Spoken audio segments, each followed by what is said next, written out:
উফ, এটা যে ফিল দিবে এটা আনবিলিভেবল। চলেন চালাই। এইটা কিন্তু 181 কেজি বা 180 কেজির উপরে ভারী, মনেই হবে না আপনার কাছে যে এটা 180 কেজির উপরে ওজন। ডুয়েল চ্যানেল ABS ব্যবহার করা হয়েছে এটাতে, এবং দুইটা ব্রেকই খুব সুন্দরভাবে ধরে এবং সুন্দরভাবে খেলে। লাভলি লাভলি ভাইব আছে ভাই, ভাইব আছে। আর হ্যাঁ, এটা কিন্তু FI ভার্সনটা। সো যারা যারা বলতেছেন যে ফুয়েলে অত বেশি সাশ্রয়ী হবে না, তাদেরকে জানাইতে চাই না, এটা ফুয়েলেও সাশ্রয় হবে। এখন দেখার বিষয় হলে গিয়ে রয়্যাল এনফিল্ড তাদের প্রত্যাশা অনুযায়ী কাজ করতে পারে নাকি। ও ওয়াও, এটা খুব সুন্দরভাবে ঘুরলো। টার্নিং রেডিয়েন্সটাও খুবই কম। আসসালামু আলাইকুম সবাইকে, সবাই কেমন আছেন? আশা করি ভালো আছেন, সেফ অ্যান্ড সাউন্ড আছেন। আমার সাথে আছে রয়্যাল এনফিল্ড হান্টার 350। এইটাকে আমি আমার মতো করে ফার্স্ট ইমপ্রেশন দেওয়ার চেষ্টা করব এবং বোঝানোর চেষ্টা করব আমার কাছে এই বাইকটা এখন এই সময়ে কেমন লাগতেছে।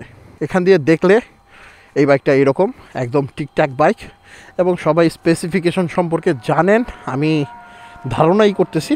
সো স্পেসিফিকেশন সম্পর্কে কিছু না বলে সরাসরি রাইডে চলে যাই। কি হোলের দিকে তাকায় না, কি হোলটা নষ্ট হয়ে গেছে, কেউ হয়তো বা কোনো কিছু করার চেষ্টা করছিল। এটার মিটারটা হইলে গিয়ে একদম ক্লাসিক্যাল মিটারের মতো। এটার স্টার্টিং সুইচ কিন্তু এটা ইগনিশন অফ, এটা অন, এইটা সুইচ। ভাইব আইসা পড়ে, তাই না? আওয়াজটা উফ, এটা যে ফিল দিবে এটা আনবিলিভেবল। চলেন চালাই। যারা যারা বলেন যে রয়্যাল এনফিল্ডের বাইক ভাইব্রেশনপূর্ণ বাইক, রয়্যাল এনফিল্ডের বাইক খুব বেশি স্পিডে চলে না, তাদেরকে আমি একটা কথাই বলবো, রয়্যাল এনফিল্ডের বাইক স্পিডের জন্য না, রয়্যাল এনফিল্ডের বাইক একটা ভাইবের জন্য। যে ভাইবটা আমি এখন লক্ষ্য করার চেষ্টা করতেছি, এবং রোড প্রেজেন্সটা এটার অতুলনীয়। মানে সবাই যেভাবে তাকায় থাকে এটার দিকে যে ওয়াও, একটা জিনিস যাচ্ছে। Yes, this is Royal Enfield, আর this is the vibe of Royal Enfield. মোটেও বাড়ায় কিছু বলতেছি না, একটা শক্তপোক্ত গাড়ি, একটা শক্তপোক্ত বাইক, বিল্ড কোয়ালিটি এটার অতুলনীয়। এইটা কিন্তু 181 কেজি বা 180 কেজির উপরে ভারী, মনেই হবে না আপনার কাছে যে এটা 180 কেজির উপরে ওজন, কারণ এটার ওয়েট ডিস্ট্রিবিউশনটা এতটাই চমৎকার যে আপনাকে এটাকে ফিল করাবে না যে এটা এত ভারী কিছু আপনি চালাচ্ছেন। 350 সিসির একটা বাইক, শক্তপোক্ত হবে এটাই আমাদের আশা। এটার ব্রেকিংটাও কিন্তু চমৎকার, ডুয়েল চ্যানেল ABS ব্যবহার করা হয়েছে এটাতে, এবং দুইটা ব্রেকই খুব সুন্দরভাবে ধরে এবং সুন্দরভাবে খেলে। লাভলি লাভলি ভাইব আছে ভাই, ভাইব আছে। তো এটার মিটারটা হয়তো বা মিটারের তার কেটে গেছে, এই জন্য স্পিডও মিটারটা ঘুরতেছে না ঠিকঠাক মতো। এই বাইকের টপ স্পিড আমি দেখাইতে পারবো না, বা স্পিড কত উঠে তাও দেখাইতে পারবো না, তবে এটা ছোটোখাটো টান মাইরা দেখাইতে পারি।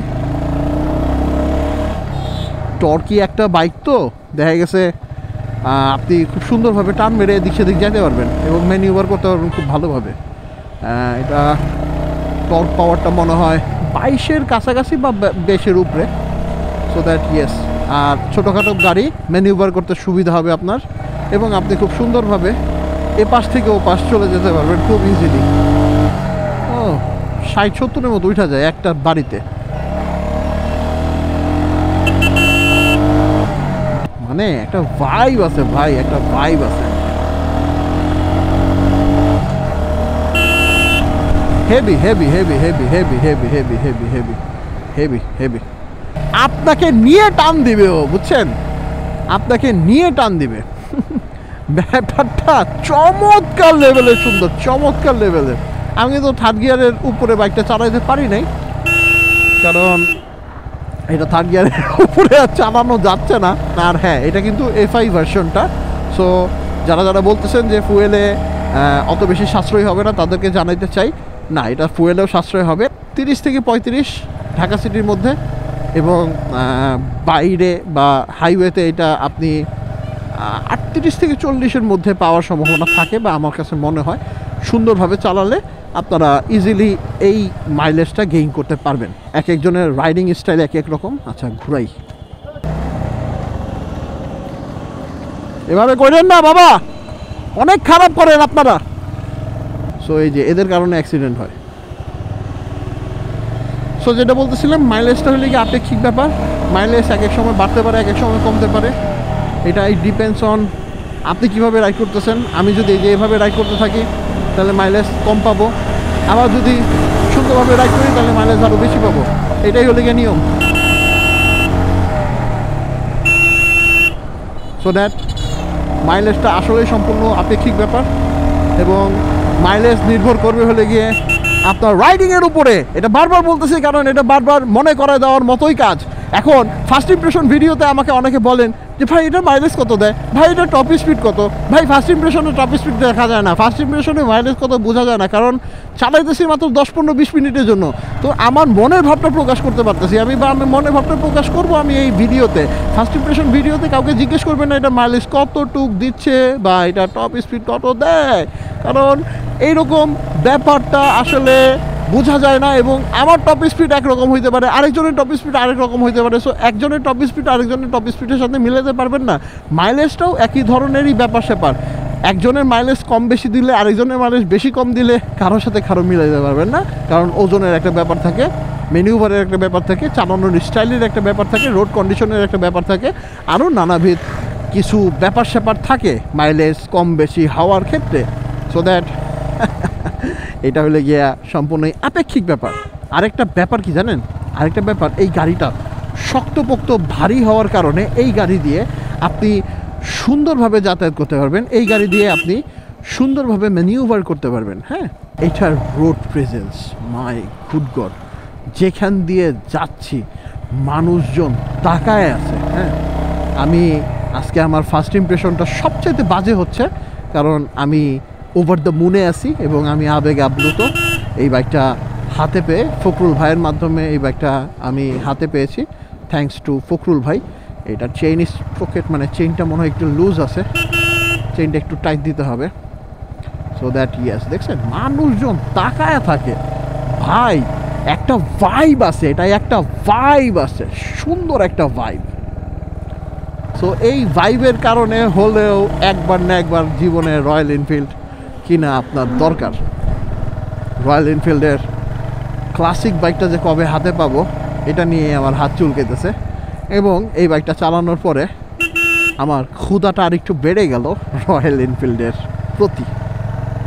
So yes, the Hunter is hunting surround us, এবং হান্টারটা বাংলাদেশের বাইকারদের মন জয় করতে বদ্ধপরিকর, এটা আশাই করা যায়। কারণ এই বাইকটা যখন রাস্তাঘাটে চলবে তখন যে মালিক সে তো খুশি হবেই হবে, যে যারা দেখতেছে তারাও মনে করবে যে ওয়াও একটা জিনিস যাচ্ছে।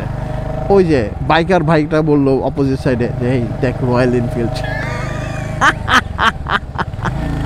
Yes man, this is the Enfield, this is the Royal, this is the beginning of রয়্যালনেস। কি বললাম জানি না, কিছু ভুল হলে মাফ করবেন, ক্ষমা সুন্দর দৃষ্টিতে দেখবেন। এবং আমাদের ইভেন্ট চলতেছে বাম পাশে, আমি আরেকটু টান দিই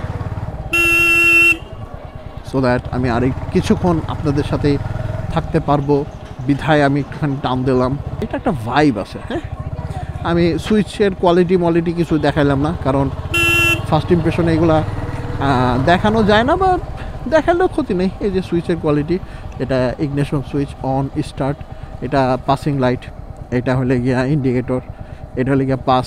সো ইয়েস, সব মিলায় সুইচগুলো ভালো, এবং সুইচগুলো যে প্রিমিয়াম কোয়ালিটির সুইচ এটা বোঝাই যায়। তো এই হলে গিয়ে ব্যাপার স্যাপার। এটা ব্রেকিংটাও যথেষ্ট পরিমাণ ভালো, এটা দিয়ে কমফোর্টও আপনি ভালো পাবেন, আপনি সুন্দরভাবে এক জায়গা থেকে আরেক জায়গায় ম্যানিউভার করতে পারবেন। এটার হলে গিয়া টর্ক পাওয়ারটা বেশ ভালো, ভালো পরিমাণ কম আরপিএমে খুব সুন্দরভাবে টর্ক উৎপাদন করতে পারে। সো ইয়েস, এটা it's a good deal to us. এখন দেখার বিষয় হলে গিয়ে রয়্যাল এনফিল্ড তাদের প্রত্যাশা অনুযায়ী কাজ করতে পারে নাকি। ও ওয়াও, এটা খুব সুন্দরভাবে ঘুরলো, টার্নিং রেডিয়েন্সটাও খুবই কম। তো হান্টারের বেলা এটা প্রযোজ্য, কারণ হান্টার এমনি একটু ছোটোখাটো বাইক। সো টার্নিং রেডিয়াসটা একটু কম হবেই বলেই স্বাভাবিক, এজন্য টার্নিং রেডিয়াসটা একটু কম। সো দ্যাট এটা পাসিং, ও এটা পাসিং, ওকে।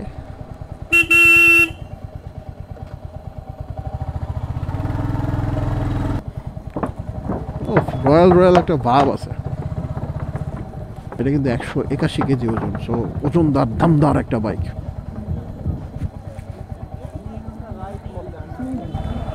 সো ইয়েস, আমার মোটামুটি ফার্স্ট ইমপ্রেশন হয়ে গেল। সো এই ছিল ফার্স্ট ইমপ্রেশনে। যদি ভালো লাগে তো ভালো লাগলো, না ভালো লাগলে বলবেন কোথায় কোথায় ইমপ্রুভ করার দরকার আছে, সে জায়গায় ইমপ্রুভ করার চেষ্টা করব, মন চাইলে, আর মন না চাইলে করব না। কারণ নিজস্ব একটা স্বকীয়তা বজায় রাখা সবারই কাম্য।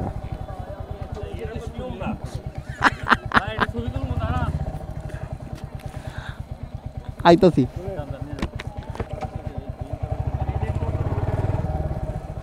সো এই হচ্ছে কি আসে বিষয়। ইনডেপথ রিভিউ চাইলে দিয়ে দিব, ফখরুল ভাই ম্যানেজ করে দেবে ইনশাআল্লাহ। ইয়েস, হান্টার আসার আগে হান্টার ইউজ করলাম, ভালো লাগতেছে। আল্লাহ হাফেজ, সবাই ভালো থাকবেন।